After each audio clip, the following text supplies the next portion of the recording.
this is the day that God has given us. Let us rejoice and be glad we're in it. I'd like to thank the online people who watch us all the time, and thank all of you that came out this morning. It's a beautiful, beautiful fall day.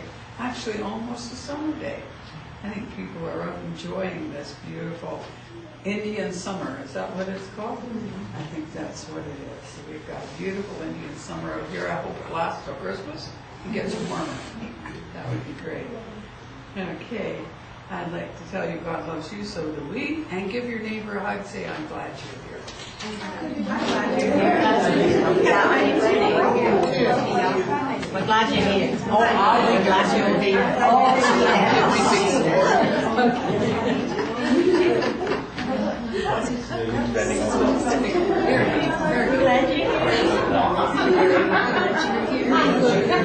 Nice and bright and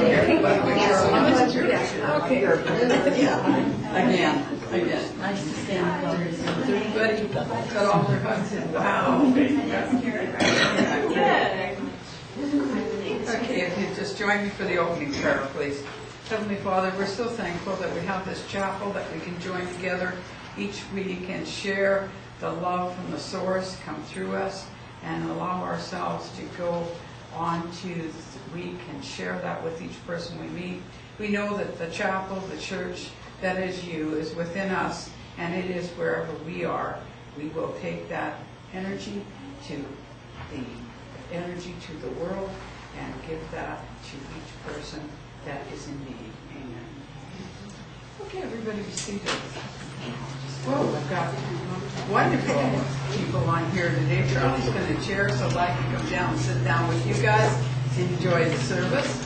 And then I have Reverend Lesley Prentis, which everybody looks forward to having Lesley come, because not only has she got a tremendous background in spiritualism to give us a lot of insight, but she is a pleasant person to listen to and always leaves us with something to go home with. So without any ado there, Charlie, would you like to come up and be our chairperson? Thank you, Barbara. Good morning to everyone. Good morning. Would you please open your songbooks to number 31, Channel of Peace. 31? 31 on my paper. That may be how I'm ready, but Channel of Peace is Thank you.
Reverend Lesley Prentis to you. Good morning, Lesley. Good morning. I just think.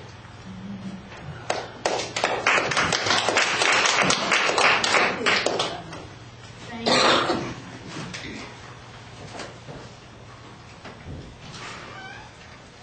I always like to do a reading, and this morning I picked up a book yesterday, and I always let the Spirit choose my readings for me. But I saw this yesterday when I was out at the International Spiritualist Alliance. I was there for a function, and they were selling some books that were used books, and I got this one, Spiritualism, A Way of Life by Elizabeth Harris, who is a Canadian medium back east, and she wrote a book, and it's been around for a few years, and so I thought, I'll bring it, and they'll tell me to open a page, and I'll read from there. However, Spirit, that was my thought, not Spirit's thought. Spirit thought differently. This is a little longer than I would normally read here, so we will cut short the address a little bit, or Spirit will. A lot of things going through my mind, and this morning on my drive out, I'm thinking, we focus a lot on talking about Spirit. We focus a great deal talking about manifestations of Spirit, mediumship, healing, all of those things. And we forget one of the big central issues, and that is God, Allah, however you want to call what we understand that is greater than ourselves. I tend to use the source. And I thought we need to get back to talking about that more. And a poem, the first line of a poem came into my mind. So I brought it with me. It's called Vestigia. And Vestigia, it's talking about things that are past that are sort of ephemeral, they're around, but you can't quite put your finger on it. This is a poem by Bliss Carman, who, again, a Canadian. I took a day to search for God and found him not. But as I trod by rocky ledge through woods untamed, just where one scarlet lily flamed, I saw his footprint in the sod. Then suddenly, all unaware, far off in deep shadows, where a solitary hermit thrush sang through the holy twilight hush, I heard his voice upon the air. And even as I marveled how God gives us heaven here and now, in a stir of wind that hardly shook the poplar leaves beside the brook, his hand was light upon my brow. At last, with evening, as I turned homeward and thought what I had learned, and all that there was still to probe, I caught the glory of his robe, where the last fires of sunset burned. Back to the world with quickening start, I looked and longed for any part in making, saving beauty be, and from that kindling ecstasy, I knew God dwelt within my heart. God does indeed dwell within each and every one of us.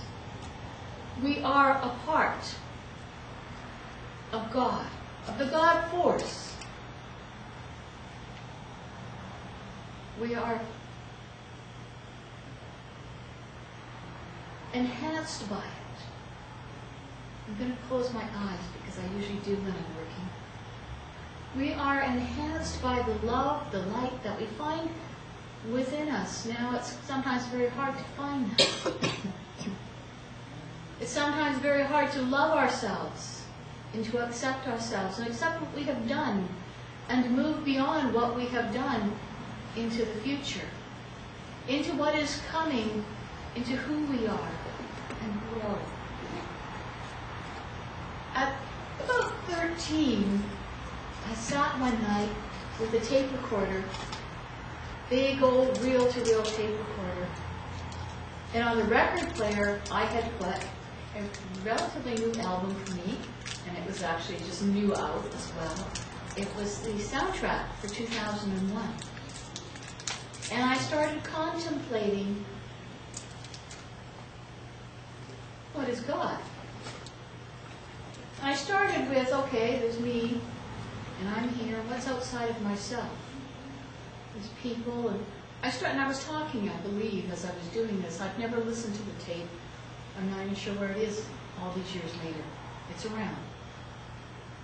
But as I did this, I went further and further and further and further out. And I had been taught, because that was what was around me in society, that there was God, there was a father figure, and there was Jesus, and all sorts of saints and things like that. But I was never, it was sort of around me as opposed to, I wasn't part of the religion that I was indoctrinated into, that I learned that these are the exacts. I was free to ask questions. And I started going out, and it came to me that if I thought of God as a being, as a person, then that God was like any other person. Different powers, different place, but, and then I started thinking, well, what's beyond God? And who are God's gods? And I came to a realization around then that God is not some being, some person out there. God is a force of energy. Now we each have to conceive of God in a way that makes sense to us and is comfortable for us. So for some, it is a loving Father. For others, it is a vengeful God. And for some of us, it is that which is out there, which I can't explain, but which I know I am part of, and which I feel has much more to it than I am ever aware. I cannot conceive of a beginning or an end. Anywhere, anytime, here, in the future, in the distant future, it is always there. I cannot conceive beyond that. And each of us must take our own journey to find out what we think and what we believed. I know at 13 I got so far out into the universe and felt so insecure. I was frightened that I would not find my way back to my bedroom with the tape recorder running and the music. Now, in the poem, Liz Carmen is talking about that force of energy, that which we call God, in every single thing that is around us. And I argue that is within us as well. You see it in the leaves. You see that force of energy in a footprint in the ground. And what footprint did he see? He doesn't say. But what footprint did he see when he was looking? Was it a deer? A rabbit? What animal was it? Or bird? Or was it the print of a worm? Or was it a human print? Or was it indeed made by someone unseen, there to try to impress him of their presence? It's time for each of us, even if you've done it before, to think about what it is that we believe and how does it all fit together. We will never have all of the answers. We can't have the answers because too much is beyond our knowing. And even when we get to the point where we know that life continues and we have moved from the earth plane into another existence, we still will not know everything because our journey is one of learning and growing. And I believe that journey also is never ending. There may be a part in that journey where we merge with that force. But even the force, that which we call God or by any other name, I believe is changing, evolving, growing. And as each of us come and go from that force, because where do we come from? We come into the earth plane. We're made up of the constituent elements of the earth, all of the molecules, the atoms, the elements that we have named on the periodic table. We have scientific explanations for a lot of things. We cannot explain the exact miracle of life. We try and recreate it in laboratories by splitting cells and making them multiply and grow. But when is the point,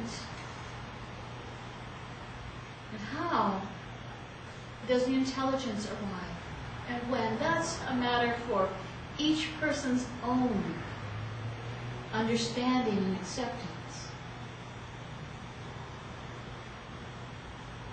But it is, and I personally do not like the word miracle. I don't believe in miracles. I believe in things, in natural law being applied. And when everything is exactly as it should be in natural law, things happen that we don't expect. And they're unexpected and they're wondrous, and I guess miraculous is as good a word as any. It's just, doesn't explain it for me. It's like taking, suddenly there's a leak and the gap is filled. Well, I want to know what's in the gap. We'll never know. Certainly not in this lifetime. And I'm sure not in many more lifetimes, through the ages, through the different levels of being, through my growth, through your growth. One of the things that is there is that, for me, is that with God there is no judgment. There is no judgment. There is no vengeful God. It is a God, force of love, filled with light, and what I put into it is what I get out of it. If I reach out for more understanding, I will understand more. And like our song this morning, make me a channel for peace. If I reach out for peace, it will come. If we all reach out for peace, more will come. Each of us individually can find our own peace. And we can reach out to try and help others to understand and learn their own peace. And maybe put down a weapon, put down the anger, put down the hatred. And that is hard, for we're physical beings on a material plane. And the one thing that I know is that there is no God there directing our actions, saying, you have to do this, and you have to do this, and you have to do this. These are choices that we make along our pathway. Choices that may or may not be beneficial to yourself and to those around you. This is a day for me for reflection upon myself, on my beliefs, on what I want to do, and where I am headed from here, from this day. I'm hoping that you will also take a moment or two or an hour, perhaps the rest of the day, or perhaps one day during the week, to spend some time and think about what you believe about the Source, the Great Spirit, infinite intelligence, God, Allah, whatever you want to call that source of all things, of inspiration, of love, of light, and how it manifests in you. How you come to be, and how you have come to be who you are right now. And know that you are in the process of becoming who you shall be tomorrow, or the next day, or the day after. One of the interesting things is, we talk about tomorrow. what we will do tomorrow. But if you can find tomorrow coming, if you can stand in a square that says this is tomorrow, today, this moment in time is tomorrow, you are amazing. Because for me, tomorrow is always somewhere out there. So I guess really we have to focus on the here and now, the moment, the presence, because that's where we exist. We think about days to come, we think about the days before. Let's think about this moment, today, now. Thank you for listening.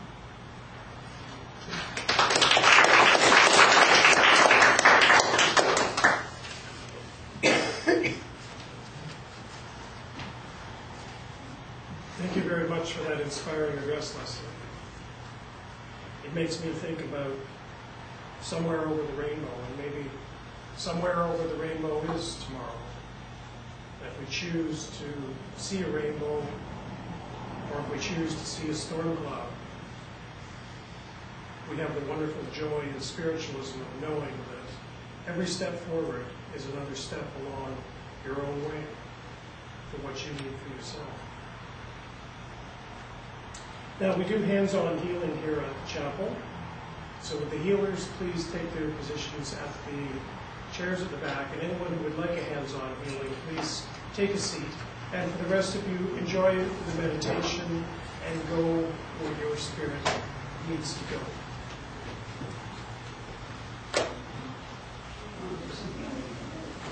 You want to do some more?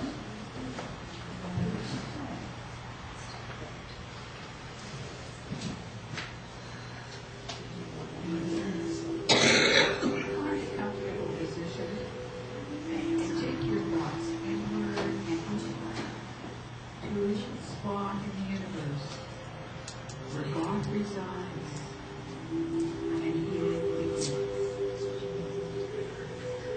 Allow the energy to move through the tips of your toes, moving upwards, round, and round the body. Allow it to come up through the top of the head and flow over the body like a gentle summer rain. As you breathe in again, feel the energy bringing alive all the cells in the body that work together with all of the organs.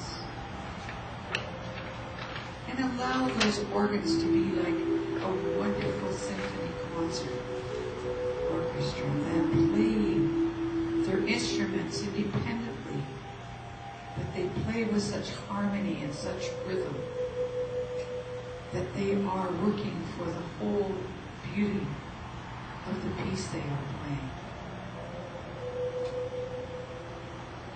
And as you breathe the energy in and revitalize all of the energies in the body, in the cells and the organs, know that you are doing that to bring healing to the whole. And as the energy comes in again through the tips of the toes, allow it to expand into the mind.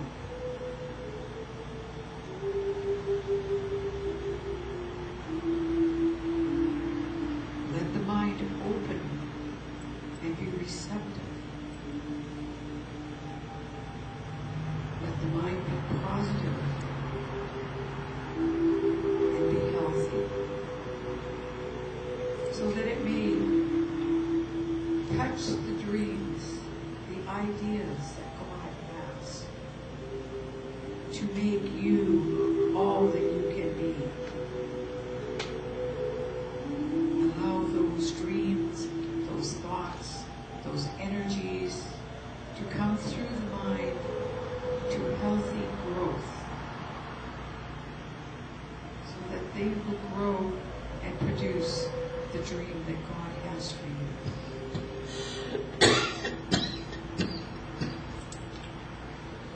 Breathing in again, allow yourself to come in touch with the spirit, that part of yourself that is always perfect, And allow the Spirit to communicate to the mind and the body what it needs for this journey that it is having in this physical existence.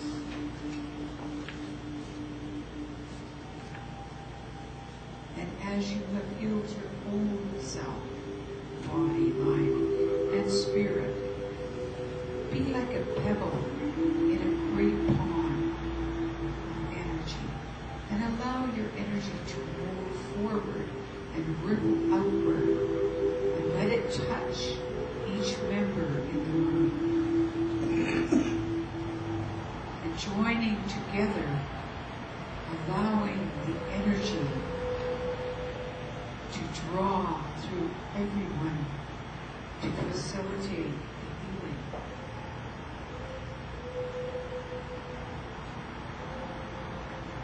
Taking a deep breath now, think about outside of this room, into the community of your family, the community around you, of your teachers and your leaders, and allow that energy to ripple out and touch all of them, so that they too may experience the wonderful healing, the wonderful peace.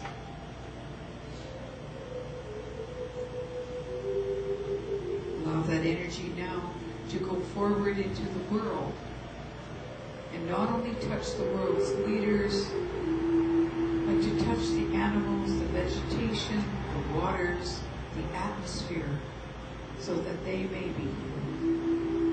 And let us be thankful to the animals and the vegetation and the minerals that give of themselves and serve us so greatly and feed us so well.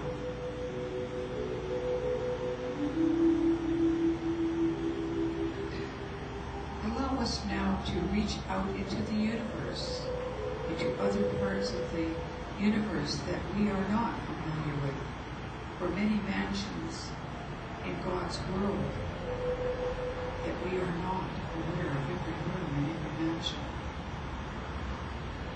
But we send love and we send caring, for God promises us love and healing is never ending. And all we need to do is ask. And the energy will follow the intention of the thought. And the healing will begin.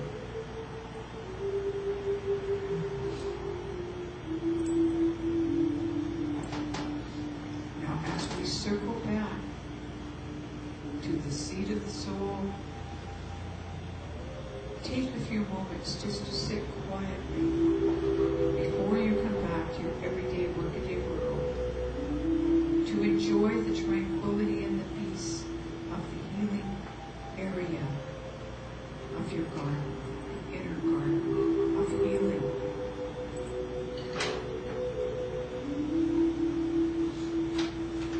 And know that you may visit here at any time, and God has promised the love and the healing is never ending. So open your hearts, your mind, and your hand.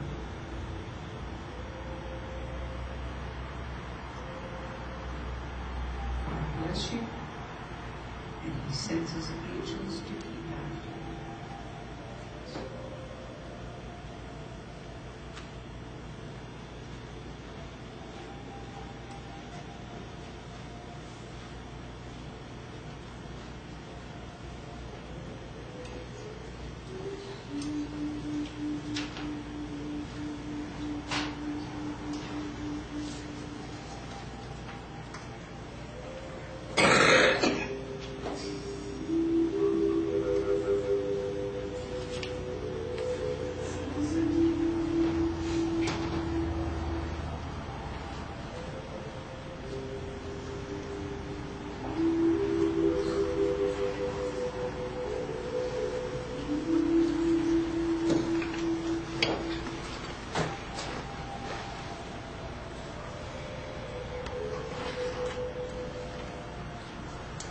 Thank you to all of our healers, and thank you to the universal God for their invitation.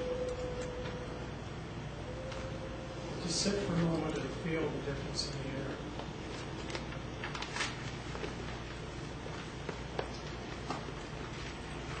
Feel the energy of building up. Thank you.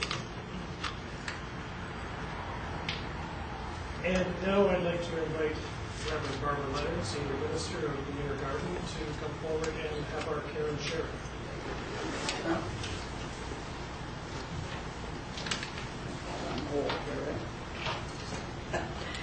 Hi.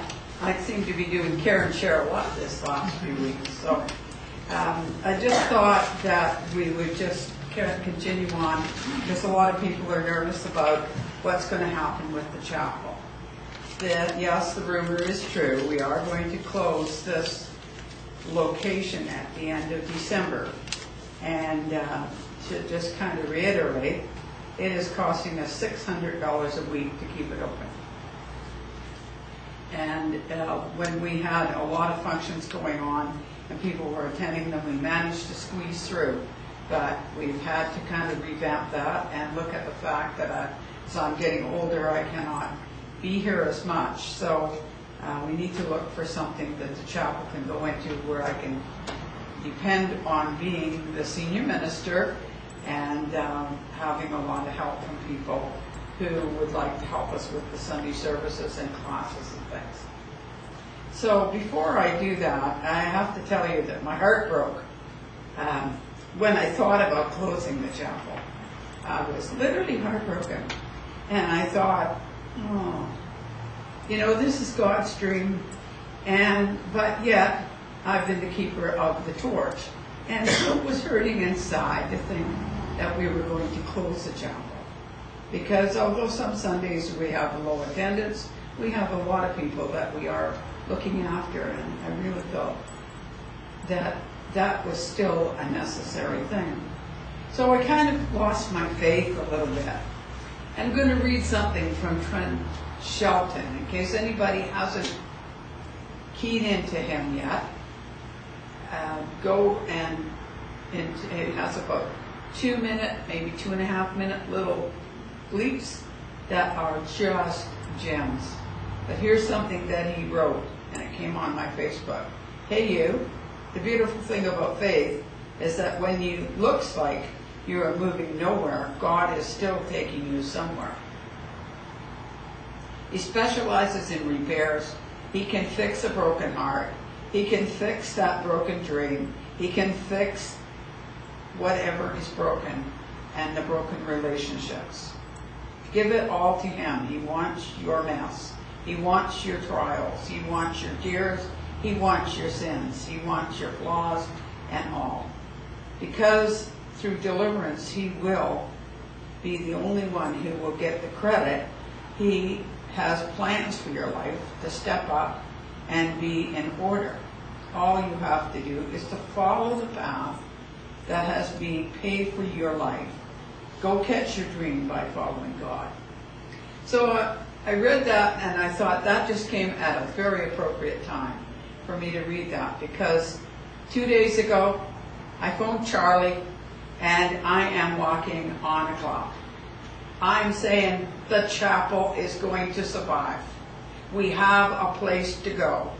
We can afford where we're going. I can still stay senior minister even though, you know, we have challenges in our personal life. And Charlie and the rest of you can still help me out. But what's going to happen is that we're not going to have to pay for time that we're not using. We're not going to have to heat. We're not going to have to clean. We're not going to have to do any of that type of stuff. We're going to be able to have our classes, and at the time we have our classes, well, we'll pay for the time we're using. When we have our church service, we will pay for the time that we're using. And what makes it even better, you can have your lunch there. And you can fellowship. The only little, we'll say a little bit of a stick in it, is that we are going to have to change the time of service.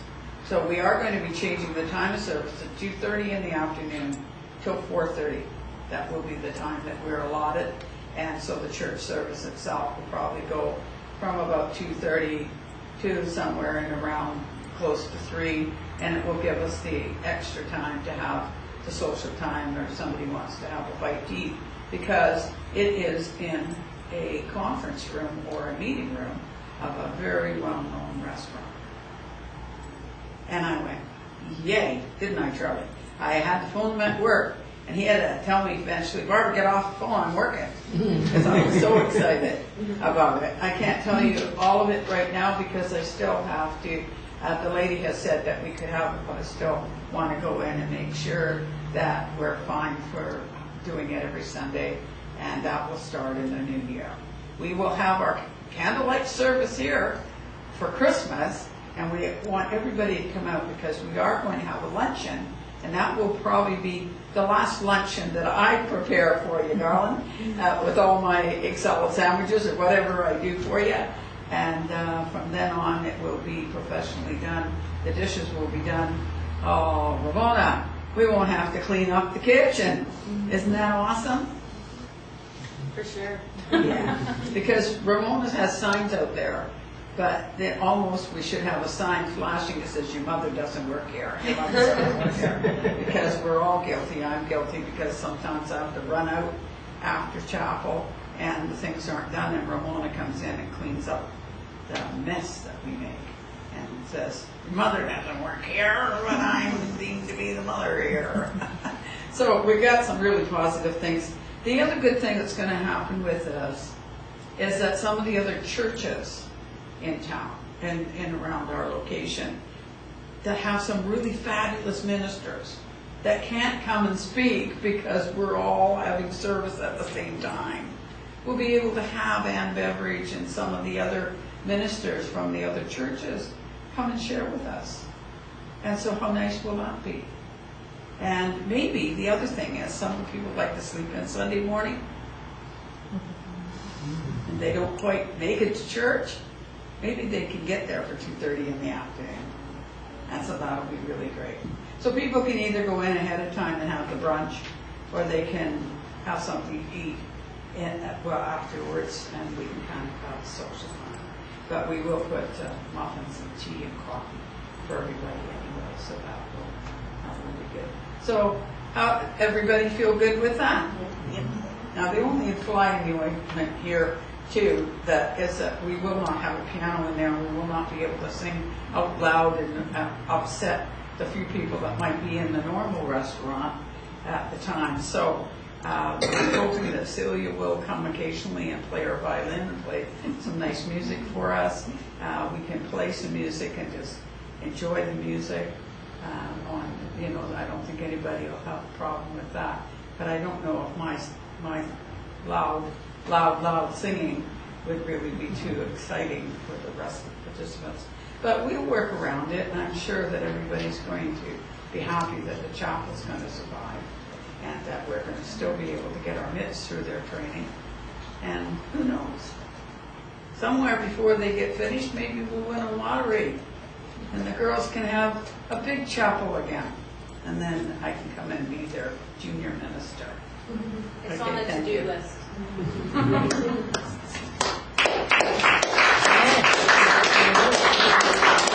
No, can't find ours to do it.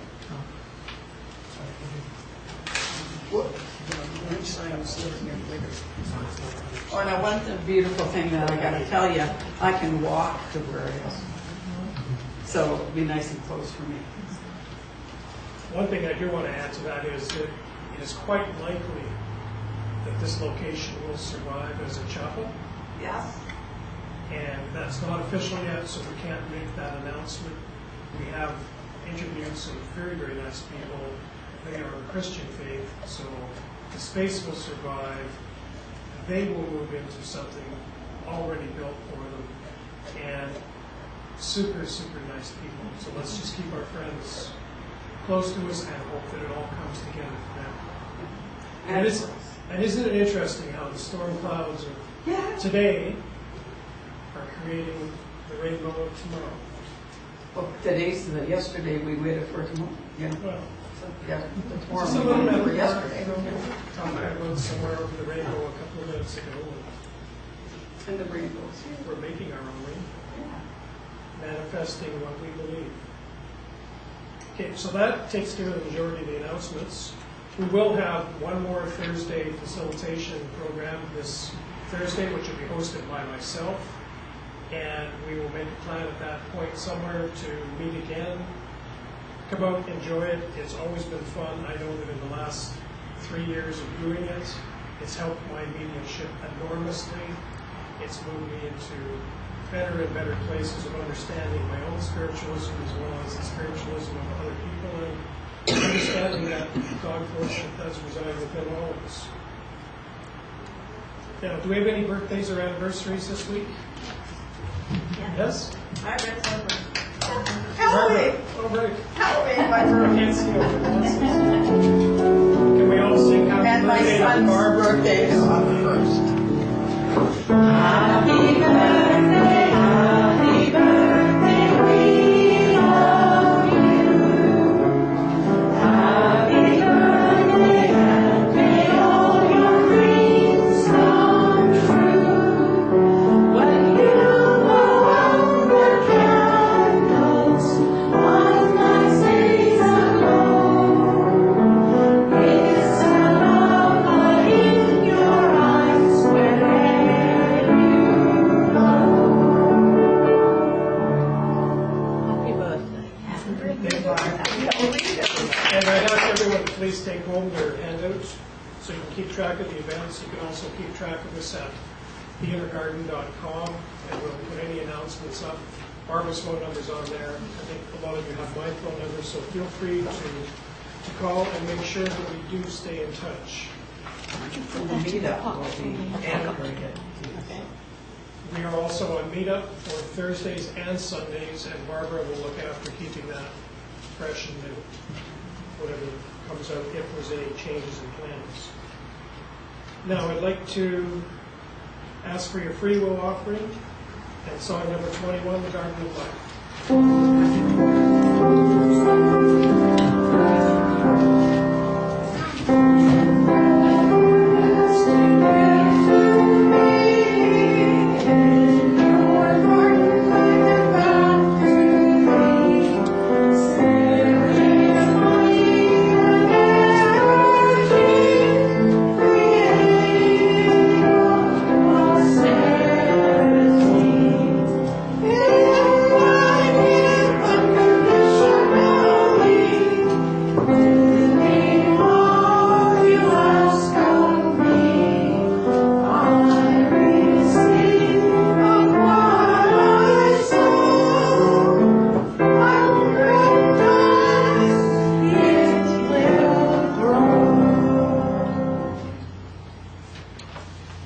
Thank you very much, God, for all the people that contribute to today's offering. And we will definitely put it to good use. And thank you very much for everything that's in here. And it's good to be good at receiving, because then we can put it out there and help save our church and keep it going forward. Amen. Thank you. Thank you to all of you.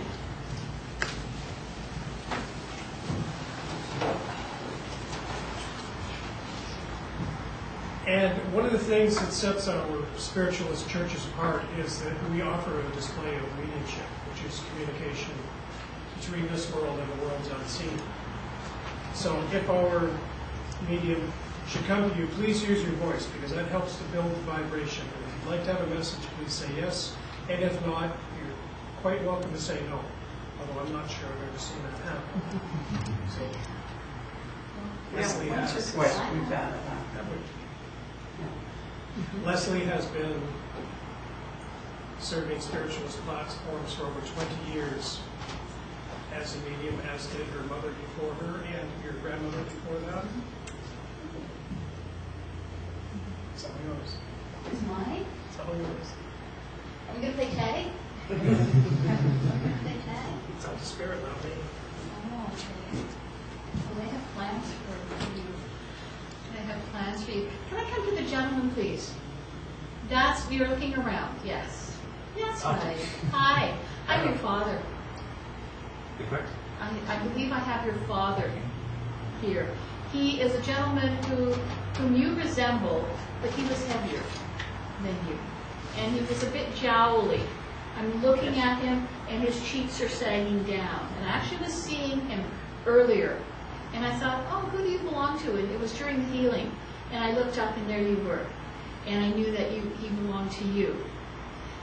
He says, that's the wrong way of putting it around. You belong to him. Mm-hmm. And he was a very possessive man. Somebody who this is mine. You know, this is mine. These people are mine. He owned his own being, and he owned what was around him. He claimed it. He acknowledged it. Okay? He's telling me that because his own father didn't acknowledge him that much in terms of heart. Do you know that?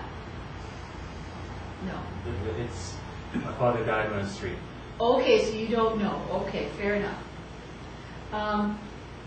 But this is what he's giving me. But he's a gentleman who would have had a past. He had quite a past, is what he's telling me. But he says he also was turning around at the time when he went over. He had started to turn his life right around. And that was when he started claiming what was his, what he owed to people, what he owed to his God, because he found his faith by then. And he hadn't had it before that. He lost it. He had it as a young man, he lost it as he grew up, and he found it before he passed. He says, you have refound your faith. He says, you're still working on it, but you've found it. You've opened up. He says, God didn't change. It's always been out there, but inside you opened up what was closed down. Okay? So that's what he's telling me. I won't make you don't have to acknowledge it. He's telling me that. He's so really happy because you are happier with you, is what he's saying. You are happier inside. He says you're smiling a lot more than you've ever smiled before. Okay, does that make sense to you? Yes. He says, he's saying that he didn't leave much behind. He didn't leave a lot of things behind. There was very little left behind to distribute to people in his memory. And he says, so things are few and far between. He knows that there was a tie clip around. You don't know what it is. Okay, fair enough. You might, if there's anybody you can ask. But don't worry about it. It'll come again. The tie clip will come in another message from someone else that is not here today. The tie clip will come again. He's here. I know you can feel him. I know that you feel him around you. I know you feel his heavy hand on your shoulder. Okay? Because he's putting his hand on my shoulder, and I'm wanting to go like this, because he comes on the right-hand side, puts his right hand on your shoulder. And it feels like there's a weight on your shoulder, but just on one shoulder. And it feels like there's a warmth behind you when he comes. I know that I'm actually just going to leave it there, because all he wants to do is come and says, I love you. And I watch you, and you honor me by being who you are today. Okay, he's acknowledging who you've become. And says, thumbs up. Well, 2 thumbs up. I think that's the right way to do it, right? 2 thumbs up? That's our current, well, maybe a little outdated, but there's just so much love there, and he says that the plans that you are making now, keep going. Keep going, because you've got something in the offing, and he says, keep going. It's a good plan. Well done. I leave that with you, please. May I? Can I come to please you? Yes, please. Yes. I don't know why yet, but we'll get there.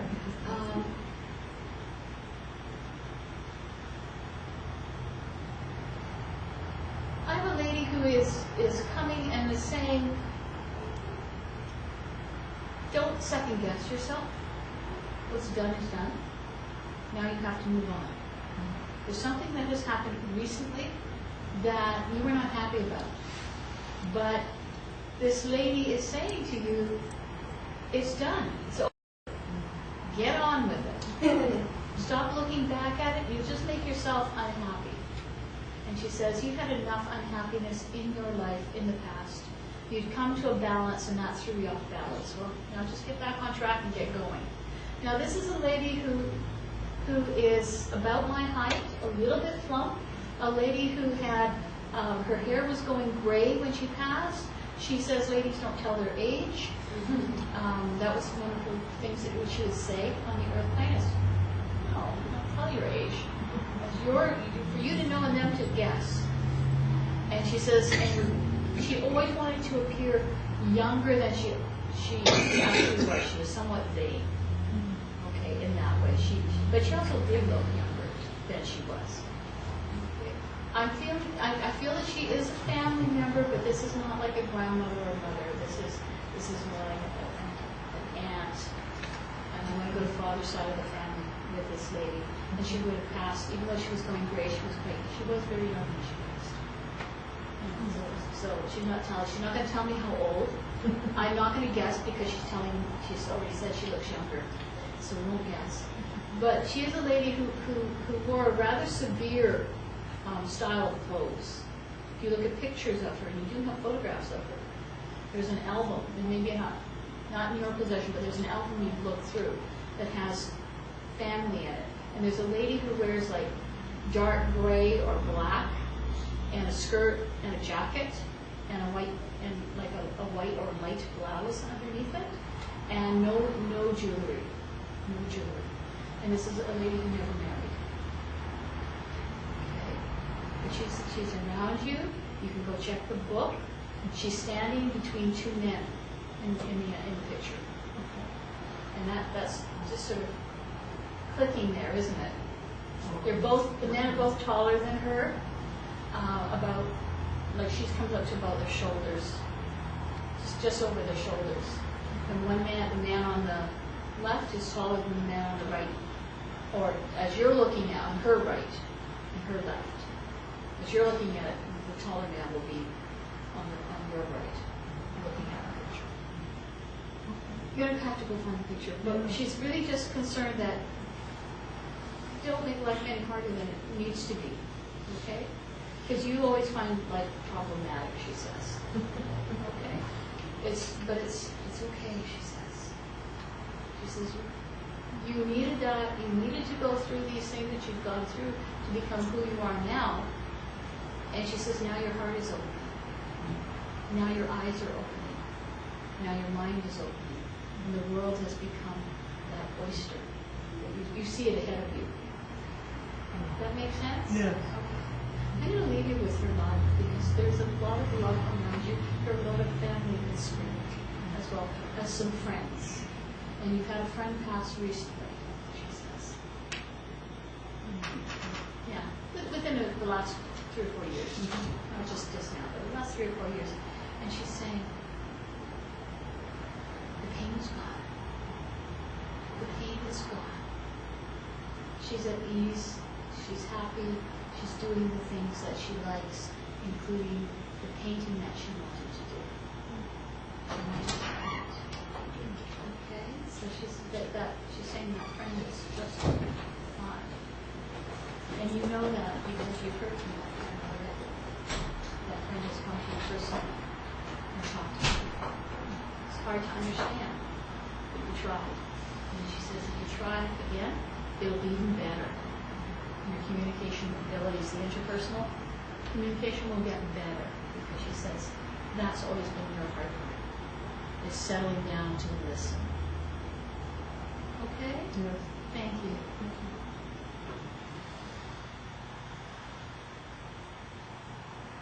Yes. We want to do this. Yes, we do. Thank you. I have grandmother here with you. You already know that she's with you. You can feel her.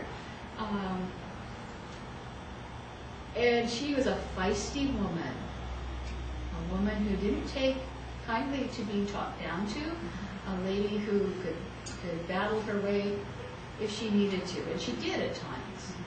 And she says, and I could have, I didn't engage in it, but if I needed to put somebody down physically, I could have done it. But she was very, very strong, and she was that determined. But she also didn't believe in that kind of stuff. And she is a lady who is saying to you that you make her so proud. You make her proud. She loves you so much. I know you can feel her love around you. It's wrapped around you like a blanket right now. And she's saying, you make me so proud. You work so hard to be the best that you can be. She says, sometimes you work too hard at it. And she says, you know, all you have to do is be as good. Just be yourself. And she says, that's sufficient. You don't have to try and be more than yourself. I know you try and you take on, I know because I see it on Facebook and that, you take on all sorts of causes. And she says, that's wonderful, but you need to spend, in her opinion, more time on yourself. Okay? Because she says, those other things you tend to neglect yourself. Okay? Just so much love. And may I come to the lady in the purple sweater, please? Yes. Hello. Thank you. Hi. I don't know who I have. I have a gentleman who's come in. I know this gentleman is about 6 foot tall. I know this gentleman had dark hair, which was just starting to turn gray when he left.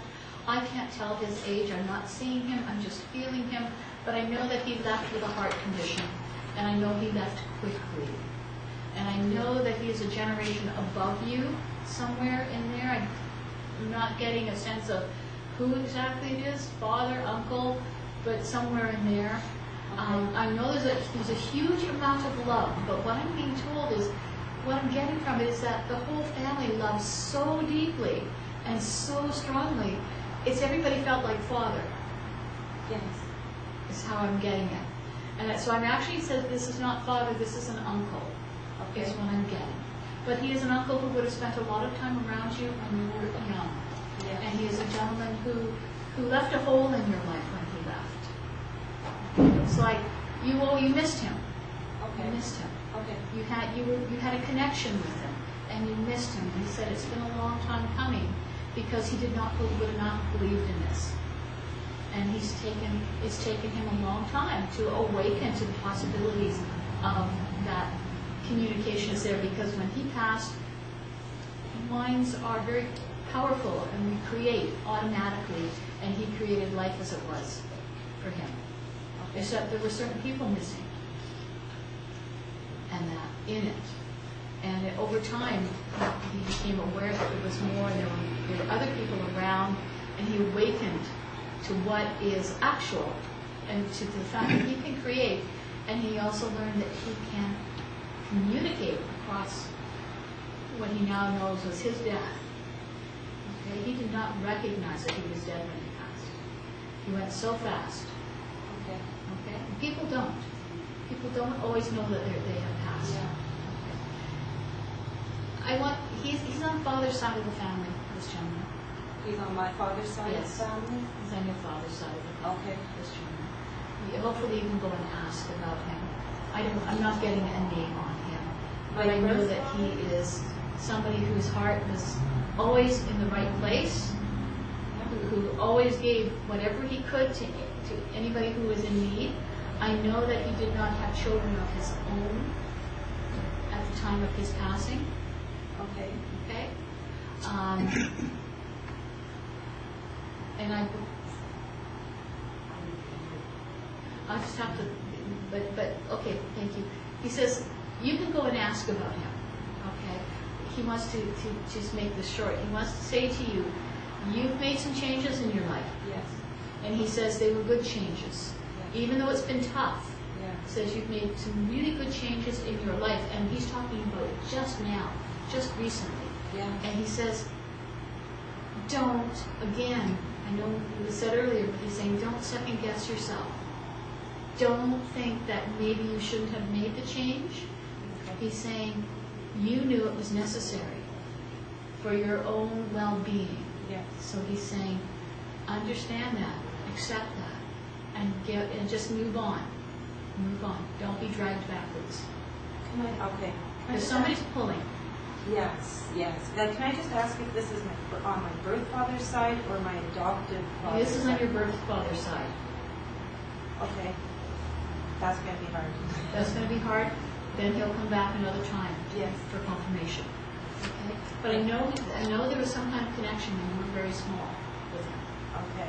Okay? Thank you. I'll leave that like that. Thank you. Charlie, your turn. My turn. Your turn. Did you know? Because I was told. Okay. This one's going to be a little different. It's something I've never quite experienced before. When I was sitting with the healing, this gentleman came in, and he came in very, very close. And I want to describe this man first. I have no idea who this is for. This man lived to a very old age, to the age where his hair was white and his mustache was white. And he had a full, unkept mustache, and he had a full, unkept head of hair. You might want to describe him as looking a little bit like Albert Einstein. Oh. Where we don't have Albert here, though. No. We have this man who walked with a limp on the right side, and I know that when he sat, he would sit with a cane supporting the right side of his body. And this man also had a lot of tragedy in his life, where most of his children and his wife preceded him into the next world. And I know that this man passed some time ago, but I also know that this man's purpose for coming in here today is not to talk about himself and connect, but his purpose here is to come and bring his own little bit of philosophy about what his life is all about. Does anybody recognize a man that would have, I know that he was a drinker on occasion. I know that he was a philosopher. I know that he was a wonderful, wonderful storyteller. And people will remember him as a man who was really a reflection of the times of his life, where he was a social